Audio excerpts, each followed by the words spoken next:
Kaya, sakay ka na.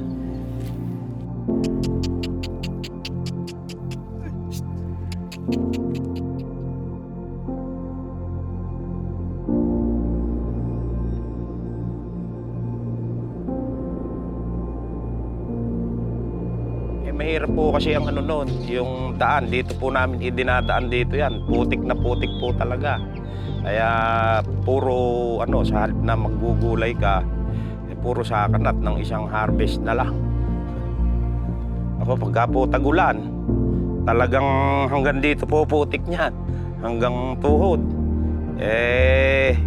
Kung minsan mga po, puro alipungan na kami dyan. Dito kahahakot ng kung ano-ano po yung pataba, gulay, gano'n. Malaki po hirap namin nung nakakaraang wala pa po itong karsada na ito. Kasi po, marami rin po kaming patabang hinahakot. Pinusunong-sunong lang po namin. Pag po nagpataba kami, hahakutin po muna namin ng isang araw bago namin ipataba sa kinabukasan. Kung saan maganda yung dadaanan namin pilapil, doon kami dadaan. Minsan nagagalit na nga sa akin yung may-ari sa dami ng daan namin. Pag sira na yung pilapil, dito naman kami lilipat sa kabilang pilapil. Puro hinahakot po ng kariton doon sa may highway na yan, tinatapatan ng buyer. Inuupa namin sa ano yan, sa mga mangangalabaw na ganyan, yung dinadalang pataba rito. Ang isang hakot ng ano yan, 400. Isang hakot nung kariton.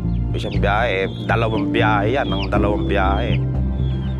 Kaya 800, gano'ng kalaking ano yun. Bawas sa gasto sa bukid. Minsan po kasi nauna kaming magpag-iik, magpa-harvester po ng palay, nakikiusap pa po kami sa dadaanan. Kung minsan po, nabubulok po yung palay namin kasi wala kaming dadaanan.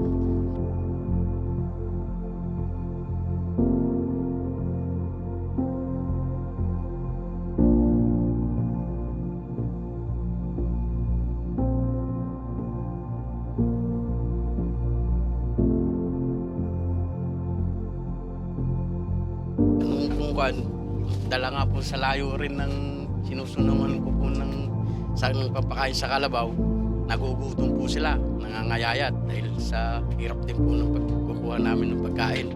Ito po yung kalabaw ko, ang pangalan po niya Rambo. Katulong ko po sa paghahakot po ng pataba nung wala po pong karsada. Tapos po,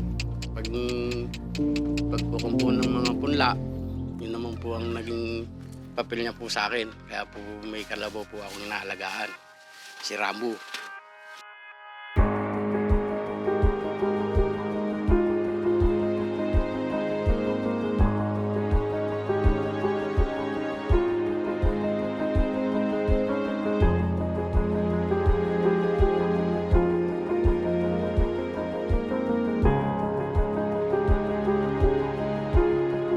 Nung nakarsada naman po, mabilis po na ngayon yung transportasyon namin. Halimbawa po, sa pagpapag-iik namin, wala na po kaming problema sa daan. Mabilis na po kami magpa-harvester, magpag-iik ng palay. Ngayon, pwede mo nang idiretsong ano dyan yan, tatapatan na lang ng truck. Makakapasok na sila, kaya po ginhawa na silang mamili ngayon dyan ng palay.